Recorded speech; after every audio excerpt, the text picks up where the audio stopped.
Hello, and are you ready, little guy? Yes.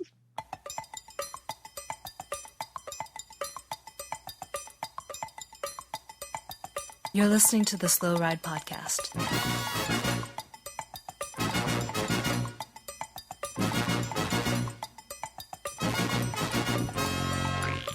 Bikes, advice, and rumors straight from the source. TheSlowRidePodcast.com and on Twitter at TheSlowRidePod.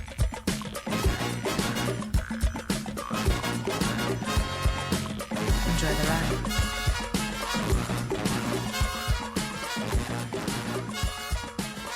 Hello, and welcome to the 245th episode of the Slow Ride Podcast. This is Tim in Orlando, Florida.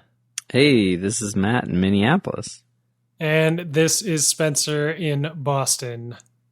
Oh, it is such a big episode. We've got the Flanders Spectacular Race Weekend to discuss. Mm-hmm. We have Roubaix to go over. Mm-hmm. And the little guy is here. What do you got for us, Matt? Second time's the charm. Strange transition.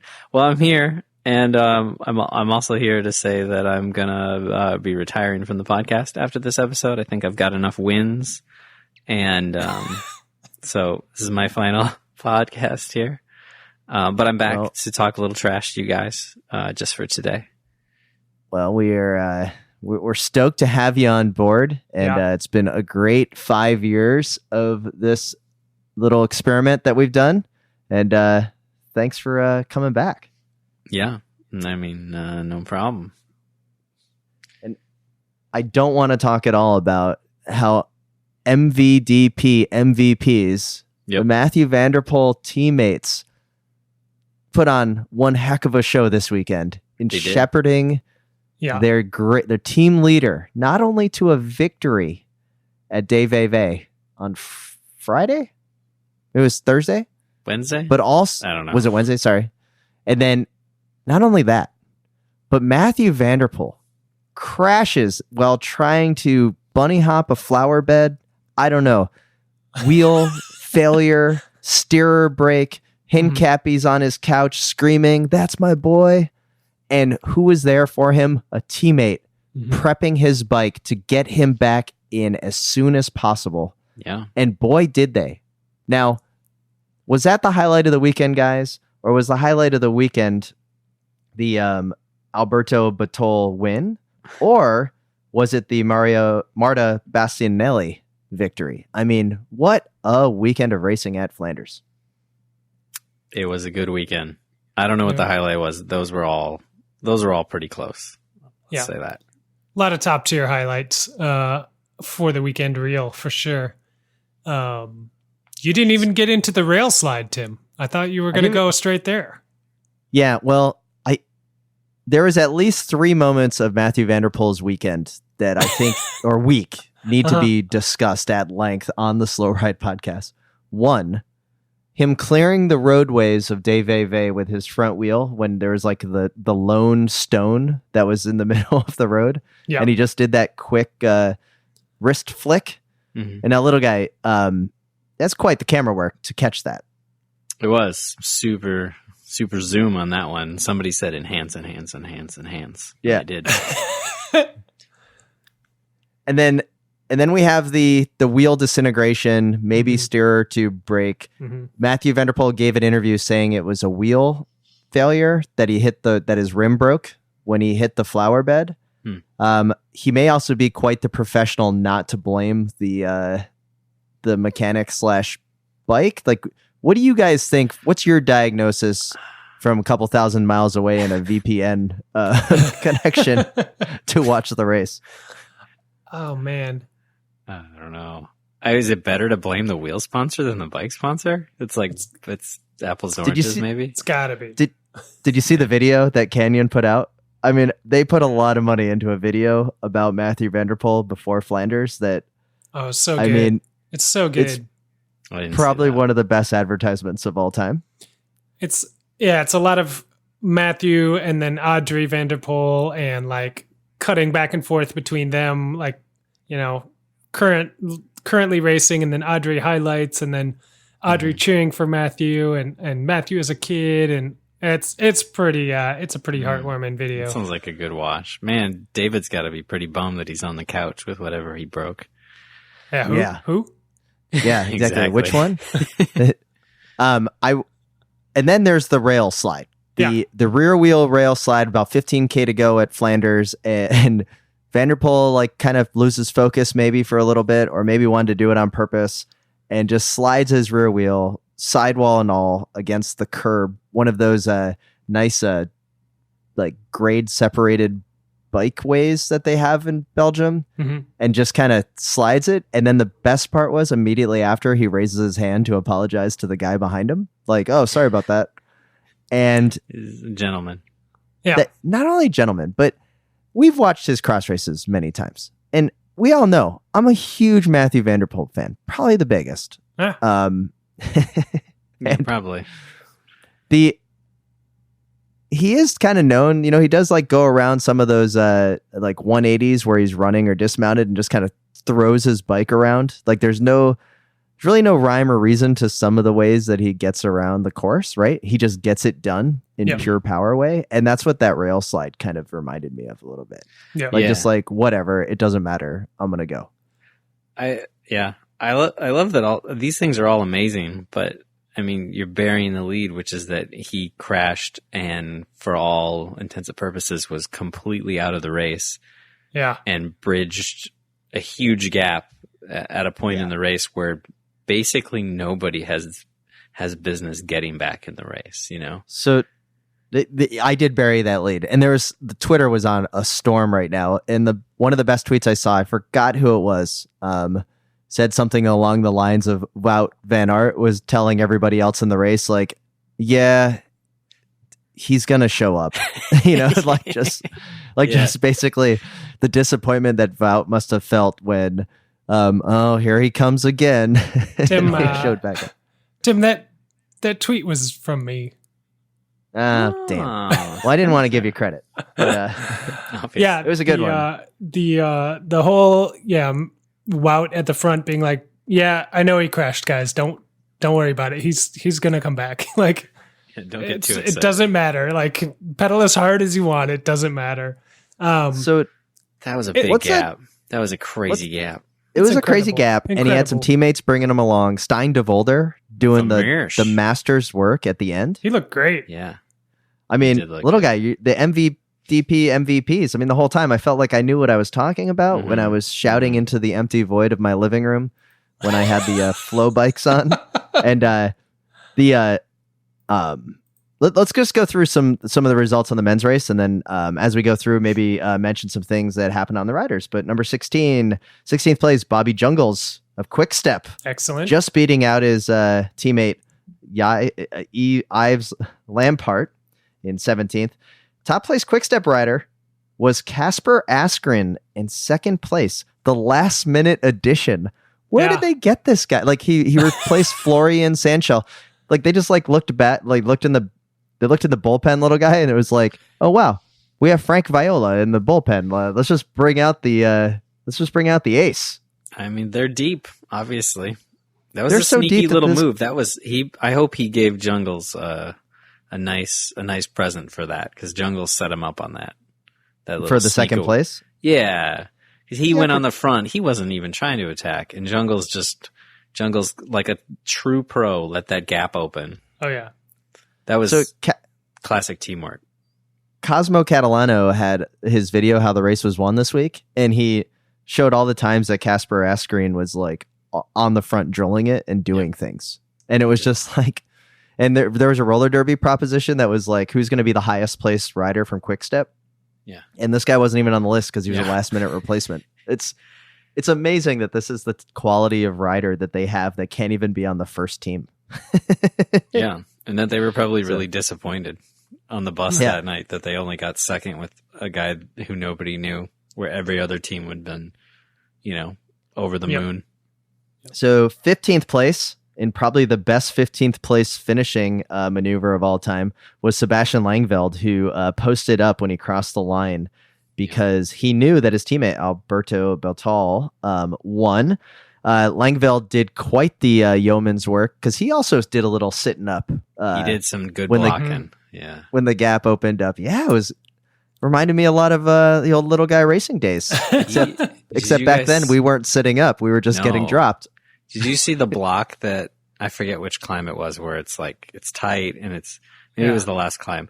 And was it the you got Paterberg? to take that right hander into the climb and Langeveld just sort of like hung out in the middle, got in everyone's way, even rubbed some shoulders.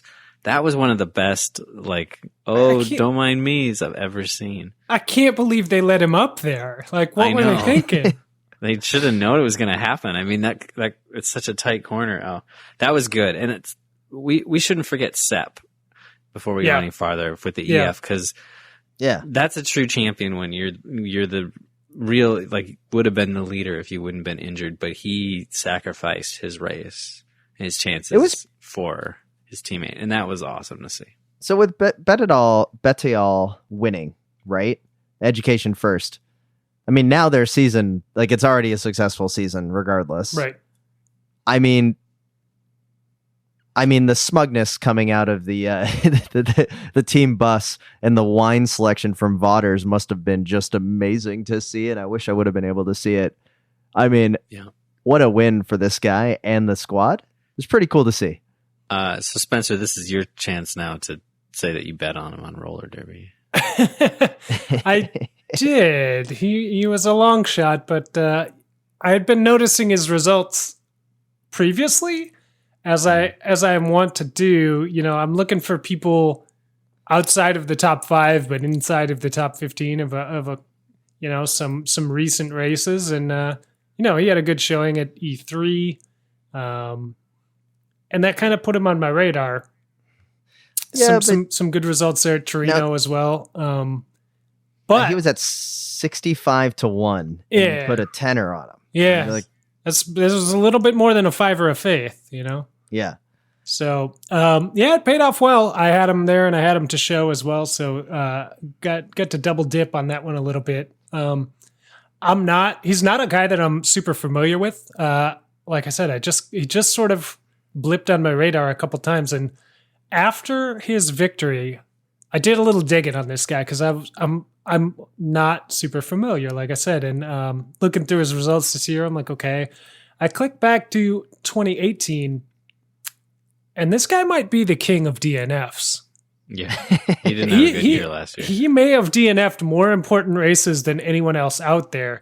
If we're scrolling through last year, 2018, he DNF'd Strada. He DNF'd E3. He DNF'd Flanders. He DNF'd Doors. He DNF'd Amstel Gold. He DNF'd Liège.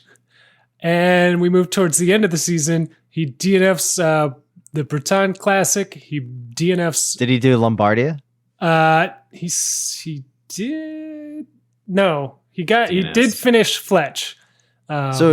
And he finished Ghent. But yeah, it's incredible. He's got like 4 or 5 more. Closed out his season with the Japan Cup, by the way. Yeah. He did? He did finish that in 59th. So this guy is incredible. I'm curious to know more, and I'm sure there'll be tons of write-ups in the press now. So, So, little guy, does he have a chance to win all 5 monuments or 6 monuments? I don't know I don't know him that well either. I don't think he climbs quite well enough maybe to win all of them. Japan Cup's pretty hilly. So, all right. So he takes the win. A couple of other results we got to talk about here. Wout van Aert in a disappointing 14th place, maybe? Yeah. Is that disappointing? I mean, he was there. He's on the same time as the 3rd place group, right? Yeah. So, yeah, but he got whooped in the sprint by Van der Poel. He did get whooped. It's tough. It's tough to say. I mean, I'm happy for him. I still would have liked to see him do better, of course. I don't know. I wonder how much Van der Poel knew that there was a roller derby proposition between who was going to finish higher, Matthew Van der Poel or Wout van Aert. Okay, we've got Peter Sagan in 11th, GVA in 10th, friend of the podcast, T. Spanute in 9th place. Great to see. Alejandro Valverde, guys, in his first ever Flanders, sprinting for 3rd place, ends up in 8th place. Yeah. Now, I had the guarantee that he was going to win. Yeah. I felt very confident with about 25K to go that there was a chance that Valverde could pull this off. Yeah. But when Christoph was able to stick with him, I was like, there's no way he's going to beat Christoph in a sprint if it gets down to a sprint at the end there. But and what a story it would make riding to 8th place in your very first Flanders if second place all didn't win. For second place and 4th place weren't also first timers. So yeah, that's true. Now, can we got to pause here, guys, just a second, because Valverde's world champion kit looks amazing. There's also spy shots of a black training kit. That's a black kit with the world championship stripes. Yeah. Looks fantastic. But the Peter Sagan Slovakian national champion kit, like, it's way too similar. The UCI needs to shut this down. They are the widest stripes of all time on his arms. It looks like he's in the world championship kit. If I was Valverde, I would file a protest at every race. Thank God you're not Valverde. With every win, he's won it 3 times. So he gets 3 more centimeters than everybody else. Yeah, they get a little bigger every year, and if you win it enough times, you're just wearing a rainbow. Yeah, all right. And then it just bugs me. Oliver Nason battled bronchitis or whatever he had. There was some kind of medical, like spinal meningitis. I don't know what was going on. That story made no sense. Did you guys hear why he said he got sick? No, why? That he got the Christoph sprayed champagne on him on the Ghent podium, and then he got sick from the champagne. I wanted to talk about this.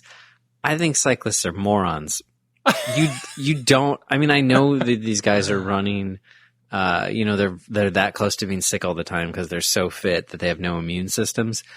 But like, he had a quote of being like, the only time I've been cold was on the podium. I got cold for a second and champagne hit me. God. And then he got a cold and then he goes on antibiotics. And like, that's why we have disease resistant or antibiotic resistant diseases, is because cyclists are taking antibiotics because they got a freaking cold to lead into Flanders. And like, oh my God. I understand he was sick, I don't think he needs to be on antibiotics. It's messed up. Is this the greatest humble brag of all time? Oh, the only reason I'm sick is because I was on the podium at Kent Velgum and I got champagne sprayed on me. Yeah. But it was kind of a weird dig, like, Christoph sprayed me with champagne and now I'm sick. But like, Christoph got off maybe because Christoph was packing a few extra pounds, he was able to make it through that dangerous podium ceremony. Yeah. So we got to 6th place, guys. We got to mention it. And I had 5 points on him on roller derby. Michael Matthews. I've turned the corner. Oh. I've talked about this before. Huge fan. Is this what's been happening while I've been gone? While you've been gone, little guy, I have become the biggest fan of Bling Matthews. Bling for life. And man, he was the only one that I thought was going to be able to take out Christoph. Mm-hmm. And just couldn't do it for 3rd place. But man, was he there. He's actually having a pretty decent season. Maybe a little bit more humble now that he's got the support of the super rookie. But yeah, I mean, he's only done like 4 races, and I will admit they've all been really good, like difficult races, and he's got good results in them. So like, tip of the cap. I know you may be thinking, is Tim trying to do the reverse curse here, right? Like supporting Michael Matthews so much that inevitably he fails. Makes sense. I don't think so, guys. Matthew van der Poel, 4th place. Christoph, 3rd. Casper Asgreen, 2nd. And then Alberto Bettiol. Overall, what a great race. Overall, there's one thing that's going to be on everybody's mind about this race. And that is something that I think we need to decide right here, right now. Matthew van der Poel, white bibs. I like him. Really? Okay. Yeah, so shiny, so clean. Special I was occasion. okay with him. I liked him because what better way to announce yourself to the world than to have the white bibs? I mean, right? Because we were every cyclocross fan was like, watch out for this guy. Every mountain bike fan was like, watch out for this guy. Yeah. And all the dumb roadies that are out there. You know, I've talked to my fair share of roadies, and a couple have come around. Friend of the podcast, Steve Selby, big fan, agrees with me that he's going to be the greatest cyclist of all time after this performance at Flanders. Yeah. Others, though, like the clown we saw on Twitter, Spencer, like they're all like, oh, this guy isn't going to do anything. And then he came across that gap wearing white bibs. Everything about it was just amazing. Like, That's what it was. Yeah. I mean, seriously, they have to be shaking in their boots. In fact, there has to be collusion in keeping him from racing other important races coming up this season, like Roubaix. He's not even on the start list. It's true. You know, when he can come into a sport like cyclocross and be the thorn in the side of the current world champion, and then move over to mountain bike and be the thorn in the side for the current world champion, and now move over to road and stick it to Valverde, like he beat Valverde in this bunch sprint and Sagan. He would have won if he didn't crash. I believe so. He clearly had enough energy to go off the front there in the end, or to take that sprint. But it's the audacity is just it's just dripping off of him. Can we talk about another shameful thing? Is all of the times during the race that the announcers and the build-up and everything was like, this race has 3 cyclocross world champions. Yeah. Zednik Stybar, Wout van Aert, and Mathieu van der Poel. Oh, well, how convenient of them to leave out one of Roompot's own, Lars Boom. Was he even in the race? He DNF'd, but still, the point stands. I wondered what happened to him. I only saw Peter Weening pop his head out. So yeah. Anyway, well, it was a great race. Before we get into Roubaix, we got to talk about the women's race because a couple of big outcomes here. 16th place went to Sophie de Joost of the Park Hotel team. Now, when Abby was on last week, we did our beautiful kit. Yeah. Awesome. The chevrons, best part. It was great to see her. Lisa Klein came out, is back. Lisa Klein is back with a strong 14th place. Finished in like the 4th group on the road, 55 seconds down. But it was very good to see her back at it. Very exciting. Her spring is going all right, with as you would expect from a name like Lisa Klein. But probably the story of the day, besides Marta Bastianelli just cleaning up in the sprint, was Cecily Utrip Ludwig. And I apologize for the name, but of Bigla Pro Cycling, the pesto of the professional peloton. Guys, that interview afterwards, I'm a fan for life again. Not only was I a fan of life when she did it after the interview that she gave after the women's La Course at the Tour, this was awesome. It's very good. Yeah. She is the type of person you want to see interviewed after every race. Like she embodies what you want every cyclist to feel, but you know that they don't all feel that way. She's just like excited and thrilled and happy for everybody and just like living it, you know, just like, oh my God, that was awesome. It's and freaking and she got out. 3rd place. Yeah. She's like, yeah, I just got 3rd place to the 2 best racers in the world, right? Yeah. Annemiek van Vleuten, 2nd place, and then Marta Bastianelli. And she was so happy. Bam! And then they went and bam! And I was like, oh my God, this is like the cool version of Peter Sagan. Basically. Cool version? The much cooler version. Okay. Because I don't know, it was such a good interview. And I think she probably knew when she was like 10K out that she wasn't going to beat either of them in the sprint. Yeah. But she wasn't just holding on for dear life either. So it was I think that the other riders probably respected her a ton there because she was still coming through to do pulls. Yeah, she did her work. Yeah. I've been on a lot of group rides where I'm in the break off the front, as you guys can imagine. And, you know, I tend to not pull through, and then the riders get really, really mad at me, and then they just attack me very easily, so I get dropped. She, you know, was probably like, yeah, I don't have the legs to beat either of these world-class sprinters, but I'm still going to do my work to get on this podium. And it was awesome. Yeah. So, yeah, I mean, it was a nail biter to the end. You know, they only stayed away by a few seconds there at the end. If she had decided to just strictly sit on and coast her way to 3rd, I don't think they would have made it to the line, you know? So kudos to her. She worked for that 3rd. Yeah. And then The top place Trek Segafredo was Ellen Van Dyke. I checked. Lotta Lapazza was a DNF, friend of the podcast, but there's still a lot more racing left in the season. And the crowds of this race were fantastic. The live stream was great on Flow Bikes. You could go between the two races. It was awesome. And I am reading rumors, very strong rumors, that starting in 2020, there's going to be a women's Paris-Roubaix Really? on the same day as the men and running in a similar fashion where it's going to be on the course but ahead of the race. So a little bit shorter, but allowing for the racing to still happen so then it can get double coverage, Nice. which is great. That Now, would be I amazing. still have, I understand there's TV rights deals, but it would be, I think it's, because there's two different feeds, right? There's a women's race and then the men's race. It would be great if they found a way to like have the full women's feed, like deservingly so, but then still have the final like 5-10K go over to the men's race and then maybe have a picture-in-picture type situation because of just the larger number audience that's going to be following the men's race on the broadcast coverage. But then that could really give credit to what the women are able to do out there. I mean, the crowds were deep. There's a lot of cheering. And if you haven't seen the Ludwig interview, make sure you seek it out. Yeah. Yeah. Oh, it was so good. So good. All right. Well, dudes, with Flanders wrapped, let's get into a preem lap before we talk about some Roubaix and the greatest cyclists of all time.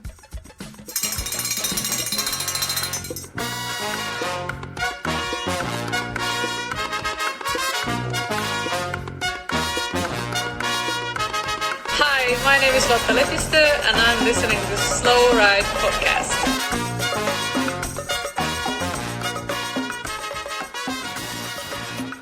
All right. We'd like to once again thank all of the listeners and supporters of the Wide Angle Podium Network. Head on over to wideanglepodium.com to find out more about our bevy of shows. Spencer and I have started a new roller derby specific podcast called Let It Ride. Mm-hmm. It's been going pretty well. And then also just a brief reminder, if you're already a supporter of the Wide Angle Podium Network, you can go in and always update the shows that you support. And you can choose to support roller derby as well in the work that Luke is putting in. So you just click the box that says roller derby, and then some of your support goes over to Luke, who is doing amazing work. That website and the graphic representation on there has been amazing to see over the last couple of weeks. It's true. Yeah. So you can head over to wideanglepodium.com/donate and scroll down to the bottom and you'll see the update support. So you can just, click the slow ride and then click roller derby. Yeah. Make sure to knock those two out and then, whatever else you want. That's fine. And if you go over to the roller derby and you check that leaders board, we'll ignore who's near the top. Uh-huh. But little guy, you and I are within 4 points of each other. Kind Toward of the bottom, I'm assuming? pretty far down. Yeah, we're kind of down there, but it's a long season. Oh, yeah. I think that we are going to be able to make this happen if we need to. So just don't give up hope yet, okay? No, I'm still building form. Perfect. Anyway, we'd also like to thank our friends at Health IQ. Yeah. Head on over to healthiq.com/WAP to find out more on how to save money on your life insurance. Health IQ does all the heavy lifting for you because if you're a healthy individual, you listen to the podcast, so you more than likely are. You could save a ton of money on your health or life insurance. And if anybody knows something about life insurance, it's this guy. Yeah. Yeah. Not just for old people, as Tim can attest. Health IQ advocates for health conscious folks like us. Like if you're going on your group rides, if you're doing that work, they can help you save some money. So like Tim said, check out healthiq.com/WAP to learn a bit more. Take the quiz, see if you score elite. And if you do, you're saving something like 4% right there. And then if you're riding 50 miles a week, you're going to save more money. So it stacks up. It's great. Check it out. You owe it to yourself to at least peruse your options. healthiq.com/WAP. And finally, we have Grimpeur Brothers. They provide two great coffee blends. We have the full Schleck light roast, and we have Hello Cyclocross Friends espresso roast. Check it out. You head on over to wideanglepodium.com/coffee to find out more. You can get the subscription service. You can buy it one-off, roasted fresh, and then sent to you right away by the time of the weekend. So make sure you head over to wideanglepodium.com/coffee. Awesome. And with that, let's get back to the show. What up? This is Storm Skoyinch, and you're listening to the Slow Ride Podcast. All right, guys, here we are. Roubaix is here. Yeah. But first, little guy, I would be doing a disservice on one of your final podcasts if I didn't give you the moment to shine with telling us all why we should care about Schnittelpreis once again. I was going to say that you shouldn't care because it's a sprinter's race. And I don't care. But it's a big race, and Groenewegen will win or something. I don't know. It's pretty. It goes through a pretty town. I think what you should care about is Circuit Cycliste Sarthe, which is totally super French in second division. But Van der Poel's riding it, which is on the 9th, so that's Tuesday. And so he'll win the cool that version. Yeah, he'll win that. That's a French race. That's cool. So because so the 107th edition of Schnittelpreis, which basically has been won by Marcel Kittel every single time. Pretty much, yeah. And then Christoph. And last year's winner, Fabio Jacobsen, who was a DNF in various races so far this season, including Ghent. Little guy, you alluded to it. Mathieu van der Poel being kept out of Paris-Roubaix. The other teams are scared, surely. I think he didn't want to do it. He's saving himself to win Amstel. But you think he's going to beat Alejandro Valverde at Amstel?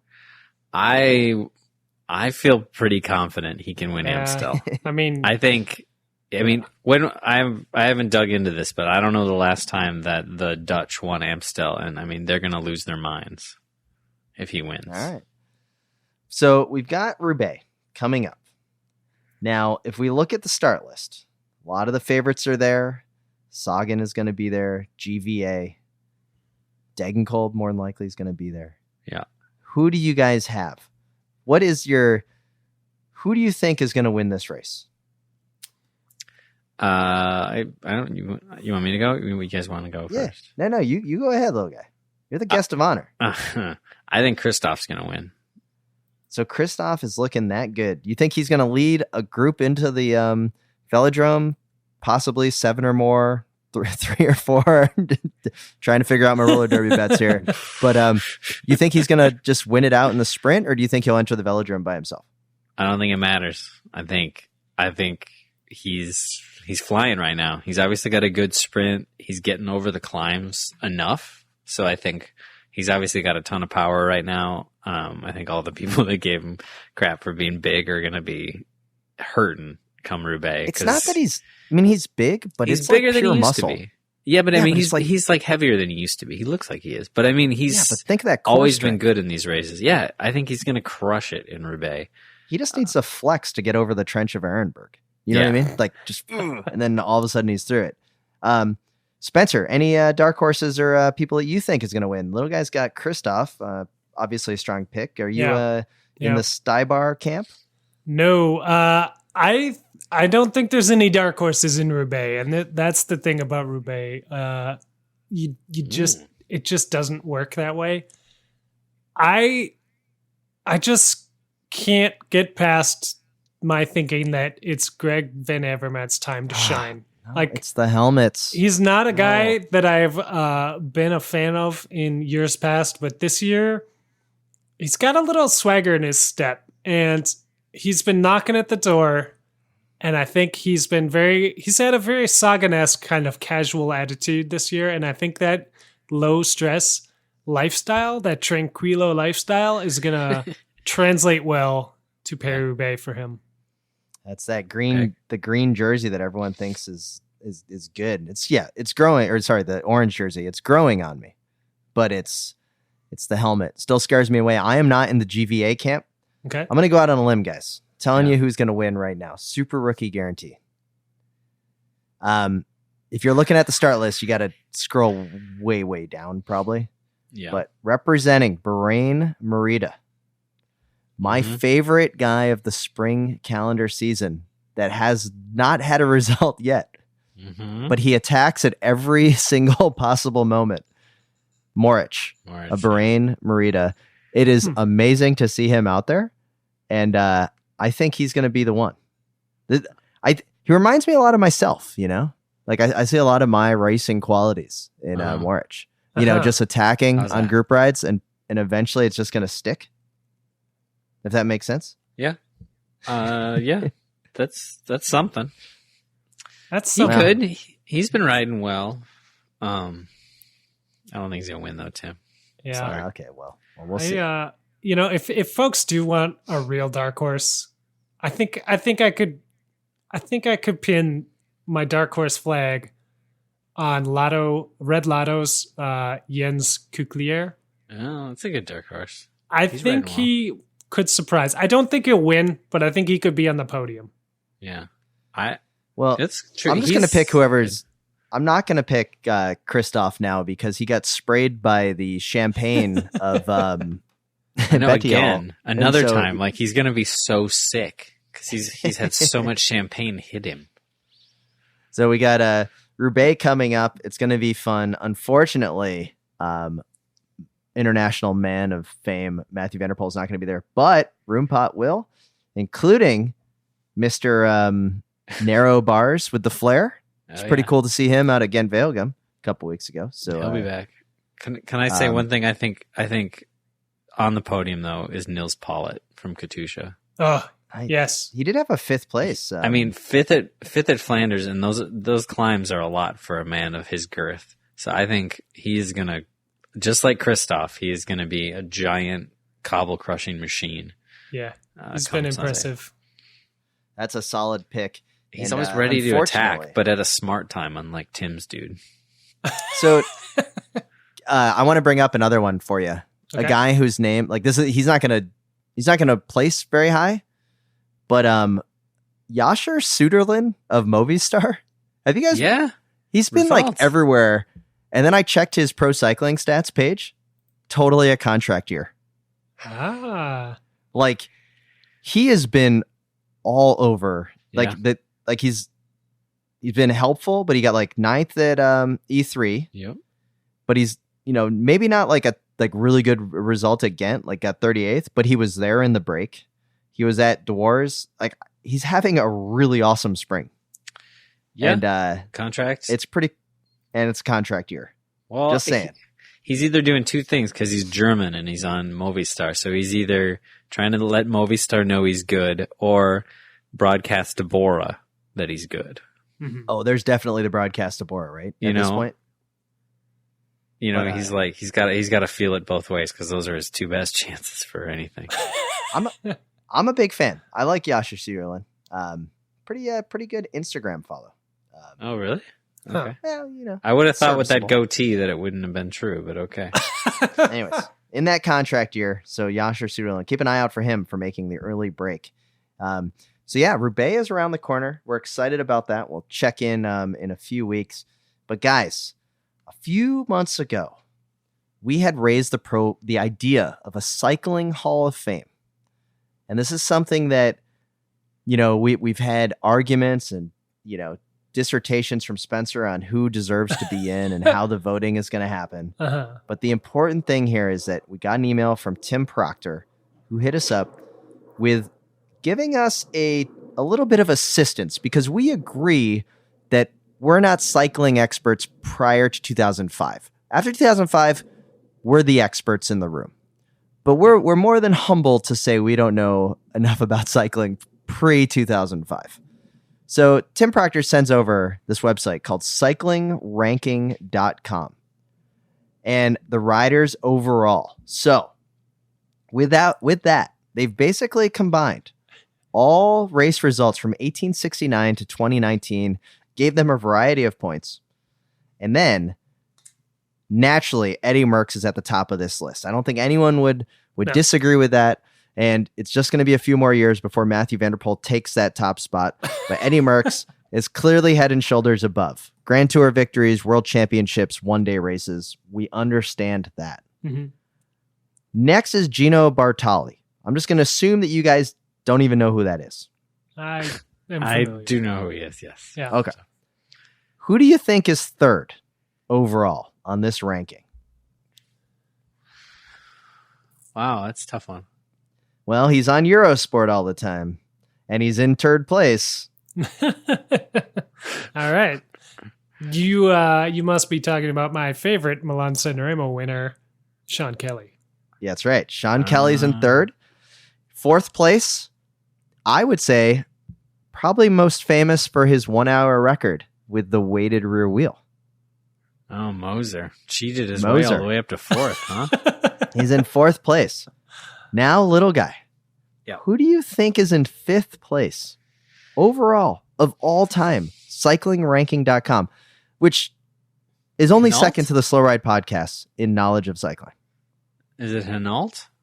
No. Or is it like, Yeah. I don't know. Think is down in 10th. 10th. Wow. so, little guy. It is Alejandro Valverde. Whoa, What an really? appropriate ranking. First ballot unanimous Hall of Famer. We are huge fans. We're huge fans because this guy can show up to his first ever Tour de Flanders at 38 years old and still get a top 10 and be there. Yeah. Represent the stripes so well. Yeah, he's had a clouded past, but look at everybody ahead of him. Yeah. Also had kind of a clouded past. Yeah. So Valverde, Yeah. fifth There's- overall. I'm looking. I've pulled this up now, Tim, and I'm looking at Yeah. the top 20. There's only one other active rider in 2019 that's on this top 20 ranking here There at is. cyclingranking.com. And still listed as active. Little guy knows who we're talking about. Oh, wow. Little He's guy. really high. Rebellin's 14th. David Rebellin on this list in 14th. That's So- amazing. I mean, Let me ask that's- you guys a question. That's who like would- winning the cry because you showed up to every race. Yeah. Yeah, I know, right? Who would you say would cause more like smugness of road fandom? David Rebellin winning Tour de Flanders in 2019 or Alejandro Valverde winning it in 2019? Like who would be more like who would cause more angst? Oh, Rebellin, come on. It, You think so? I think Rebellin's a little like Valverde's pretty hated, but I think you kind of love to hate him. Whereas Rebellin, like, I don't know. I think people just don't like him. Yeah. Yeah. Okay. I'm just curious. So the next active, we'll just go active riders. Philippe Gilbert is there in 26th overall. Okay. Not too bad. You know, he's That's got a pretty respectable it's since pretty respectable for a horrible performance at Flanders. Since Dude was 1896. sick, man. Since 1896, this is Yeah. saying that Philippe Gilbert is the 26th Sweet. greatest cyclist of Yeah. all time. That's pretty good, Tim. Yeah. 37th, Vincenzo Nibali. Okay. Not too bad. Creeping up. Oh, he's totally going to pass Joaquim Rodriguez, which will just be another time that he beat Rodriguez. That's going to really be a bummer for him. 49th place, Peter Sagan. One Okay. would hope that Peter Sagan he's just a few Tour of California victories away from passing Tom Boonen in 45th place. Sagan, I think, will end his career in the top 15, top 20.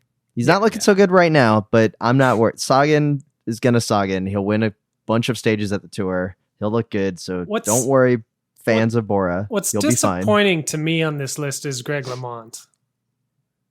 Down I in haven't even 56th. 56th place. Yeah. That seems Behind- like an error. behind Greg Van Avermaet, But ahead of Alexander Vinokurov. uh-huh. Wow. What a interesting sandwich to be in if you're Greg LeMond. Like a GVA Alexander Vinokurov. Yeah. I mean, it's basically a palindrome because you have GVA, right? Greg LeMond, and then you have AV Alexander Vinokurov. I mean, it's pretty amazing. Mhm. Yeah, how do these rankings work, Tim? Because in a I situation don't know. like a little below Chris that. Froome is in 70th. I don't think we haven't hacked into their mainframe yet.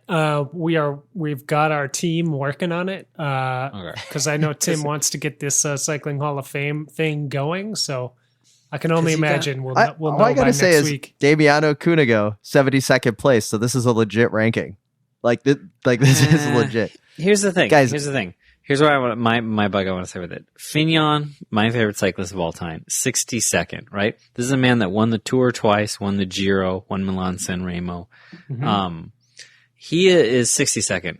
63rd, Casagrande. Now, I got nothing against Casagrande. He was a good rider. He won Flesh Malone, San Sebastian, Tour of Switzerland.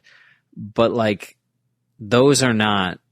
And Flesh Malone is kind of a classic and stuff, but come on, he never won a Grand Tour. He was close. He won stages. But little guy, that's why he's above. That's why he's below Fignon. But right? he's Michael Bugard. Just barely. Michael Bugard is right in front of him, and he won Amstel Gold once. Yeah, I know, right? Bugard's ahead, and okay. I don't understand this. Maybe they're taking into account strength of schedule, but here's the thing: Damiano Cunego. Let me just end here. This is I'm running the show tonight. The Little Prince, little guy. Would you vote for him on the first ballot to get into the Hall of Fame? Cunego? Yeah. No. Now, let me tell you. Let me tell you what he's ballots? Won. You get 3 riders every year that retire, and he retired in 2018. Yeah. I don't know. We got to figure out the ballots, but here's the thing. Listen I'm to this. looking at his victories. 2008. Amstel Gold. Yeah. 3 Lombardias. Yeah, that's he true. won That's legit. the Giro in 2004. He run stages at Romandy, Vuelta. I mean, seriously, this has to be. I mean, that Giro win and all those Lombardias. Yeah, he had a good career. Didn't he win a Japan Cup in there too?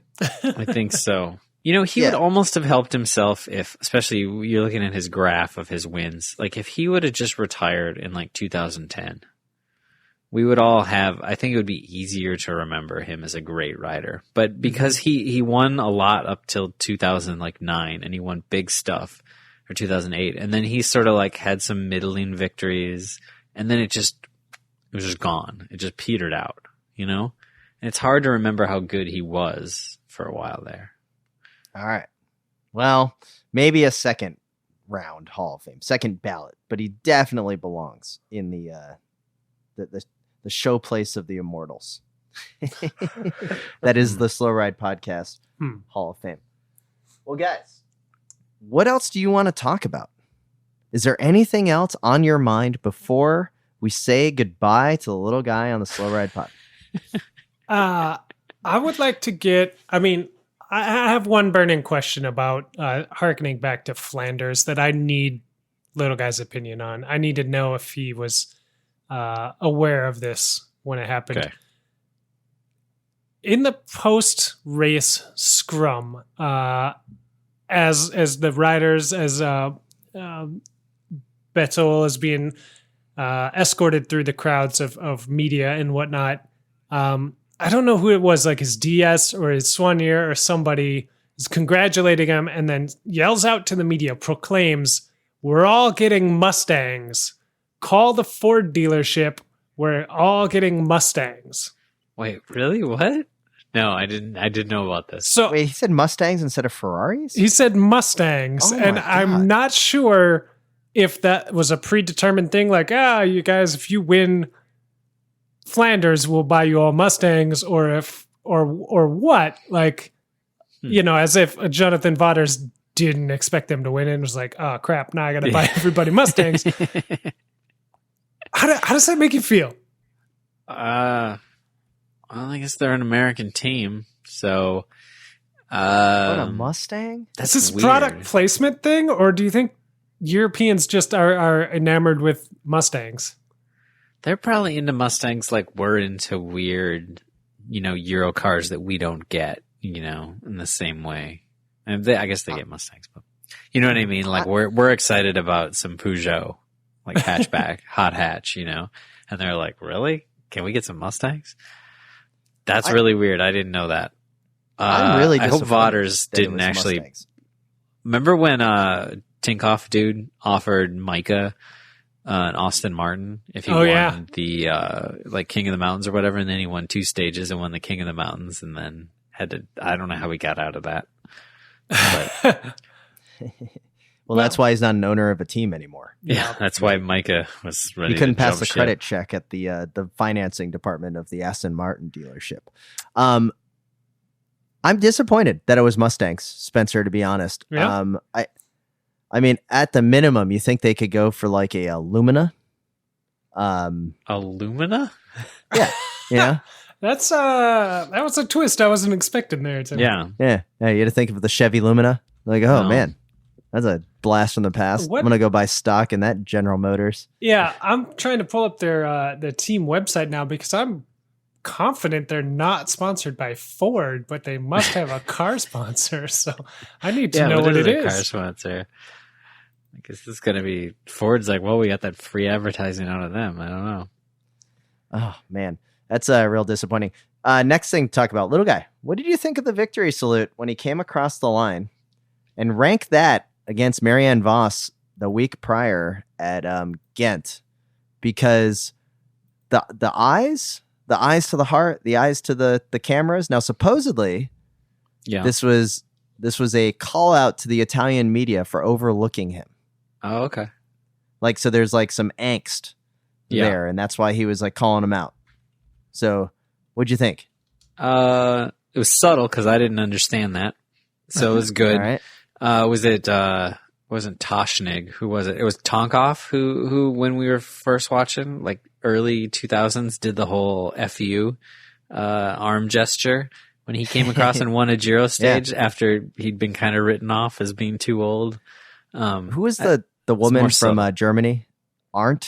Judith Arndt, was it? When Yeah. she came across the line? Was it her or was it another German racer at the Olympics came across the line and flicked off the crowd in the commissaires? Remember that? Yeah. Yes. That was Why was also that good. though? Why was she flicking off the commissary? I think she was mad that like the reason. her friend or partner wasn't also selected on the team or something. So it was like a moment of disgust. Oh, But okay. anyway, it was I guess I didn't care for the Bettiol eyes celebration. It was a little bit too pronounced. Like he had practiced it a little bit too much. Whereas the Marianne Vos victory celebration, I think, was one of the coolest I've ever seen. Just like the one hand up and just straight like enjoyment. But Tim, you can't really fault. He's never won a race. I, as someone who's only really won one thing ever in all my racing career, understand the plight of knowing that you're about to win something and sort of having a panic attack inside of what do you Yeah, but do look in at the what victory Tom's- celebration. Voss, she throws those arms up every week. That's like second nature to her, you know? Yeah, but look at what Tom Skunes put together for his victory celebration last year at Tour California. That thing was an epic performance. Yeah, but he And- just stole that from Abby. We know that. So like, yeah, I know That that. is true. Well, but- I'm just saying, like maybe Abby can do a clinic for Bettiol on what the next victory celebration should be. yeah. I mean, It just She could. seemed a little like maybe he went to his eyes a little bit too many, like one too many times. I know I'm splitting hairs here. I'm really excited for the guy and the fact that he's going to get a Mustang now. But it's just, I just want to know what the trim package is on that. Are they getting they getting sunroof? sunroof? Do they still make the saline version? I don't know what they do. Oh man, good old Ford Mustangs. Well, guys, it has been a wonderful time doing the Slow Ride podcast with you. It has been a great 5 years, little guy. I'd like to thank you so much for coming along for the ride. And I know you're not going to be a stranger. No, And I know that you're going to be there for maybe another group ride with me. I'm sure I can convince you also to come on the Natchez Trace bike touring trip. Yeah, I know probably that you can. guys. I know people think that that's not going to happen, but the little People guy's think- got my back. People think the planning hasn't really been going on for that, and they'd be right. I got the Klein bike. It's going to be shipping out to me very, very soon. I So was say you don't have it. Okay, you don't have it physical. You No, haven't touched it yet. I haven't touched it, but friend of the pod, Paul, has it out in Seattle, and he's going to be taking care of the whole thing. Paul Buchanan. So Okay. be pretty great to get. So, anyways, Spencer, what do you got? I got nothing. I'm trying to figure out what kind of team car EF drives, but Still researching. best I Does he can tell need is they used to be in Teslas, but they don't appear to be anymore. So maybe Yeah. they need some Mustangs. Well, maybe that's what happened when they had to do the crowdsourcing. People were like, wait, you drive Teslas and you're asking me to crowdsource? Why don't you just go straight to Elon Musk? Could be. Yeah. Yeah. It's kind of a bad Well. look. Little guy. Yep. Thanks again. Yep. And Thanks, with guys. that, I'd like to thank all of our listeners and supporters of the Wide Angle Podium Network. Head on over to wideanglepodium.com to find out more about our family of shows and how you can support the network. Also, thanks to healthiq.com/WAP. Find out how to save some money on your life insurance by being a healthy individual. Also like to thank Grimpeur Brothers for their 2 unique coffee blends for the Wide Angle Podium. Head over to wideanglepodium.com/coffee to find out more there. And with that, this is Tim in Orlando, Florida. This is Matt in Minneapolis. And this is Spencer in Boston, reminding you to give an extra special wave to the little guy if you see him out on the road, and thank him for 5 fantastic years of the Slow Ride podcast. And everyone else that you see too, wave to them too. Yeah, them too. Thanks, guys.